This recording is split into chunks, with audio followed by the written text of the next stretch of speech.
बहुत सारी सर जो हेल्थ इंश्योरेंस हैं जो आयुष को कवर करते हैं, हमारे पास उनके पेशेंट्स आते हैं। सपोज कोई जॉइंट पेन का पेशेंट आया, 3rd ग्रेड या 4th ग्रेड का पेशेंट है, हम उनका ट्रीटमेंट 8 डेज या 10 डेज के लिए एडमिशन उनका प्रेफर करते हैं। तो उस केस में जितने भी इंश्योरेंस जो कंपनीज हैं उनकी तरफ से क्वेरीज आती हैं कि पेशेंट डे केयर में ट्रीटमेंट करा सकते हैं। बल्कि मुझे ऐसा लगता है कि आयुर्वेद जो है वो दूसरा उनका क्वेश्चन होता है कि इतना लॉन्ग टर्म ट्रीटमेंट की क्या जरूरत है, आप 8 डेज के लिए पेशेंट को या 10 डेज के लिए पेशेंट को क्यों एडमिट करते हैं। तो इस तरह के क्वेश्चंस हम लोग फेस करते हैं। बल्कि आयुर्वेद जो है सर रूट कॉज पे काम कर रहा है, आपके दोषों को बैलेंस कर रहा है, आहार के ऊपर हम लोग काम कर रहे हैं पेशेंट के। तो इतना ड्यूरेशन हमें चाहिए ही। बहुत सारे केसेस हमारे इसी वजह से रिजेक्शन की तरफ जाते हैं।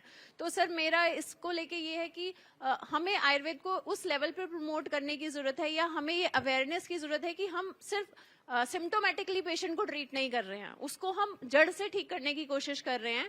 तो उसके लिए एक लंबा समय हमें चाहिए, एटलीस्ट 10 to 15 डेज का ट्रीटमेंट रिक्वायर्ड है।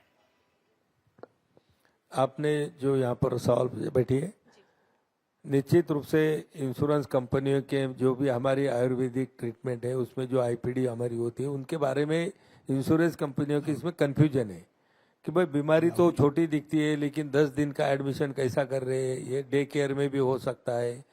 लेकिन अभी इंश्योरेंस कंपनियों के साथ में जैसे कि हम भी बैठक कर रहे हैं, निश्चित रूप से ये भी प्रश्न मैं उपस्थित करूंगा, पर वो लोगों को समझाने की आवश्यकता है कि हमारी ट्रीटमेंट किस टाइप की है, कि ये हम उसको एडमिट क्यों करते हैं, उसको एक 7-8 दिन 10 दिन 15 दिन क्यों रखना पड़ता है।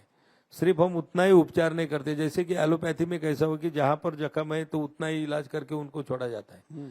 लेकिन हमारा उसके खान पान से लेके बाकी के उनके एक्सरसाइज होंगे, बाकी के होंगे, ये सब उनको सिखाना पड़ता है, करके लेना पड़ता है, और वो रिलीफ आने में थोड़ा देर लगता है। आयुर्वेद के बारे में तो है कि आयुर्वेद में थोड़े रिलीफ लेट आता है लेकिन ठीक से आता है। तो ये हमको इंश्योरेंस कंपनियों के साथ में बैठकर निश्चित रूप से उनकी भी बैठक बुलाएंगे, आपके जैसे भी जो भी यहाँ पर हमारे डॉक्टर्स लोग हैं, हॉस्पिटल वाले जो लोग हैं, तो उनसे भी करा देंगे कि वो उनका कंफ्यूजन दूर हमको करना होगा कि भाई क्यों यहाँ पर समय लगता है, तो वो हिसाब से उनका पैकेज बनाएंगे। बिल्कुल।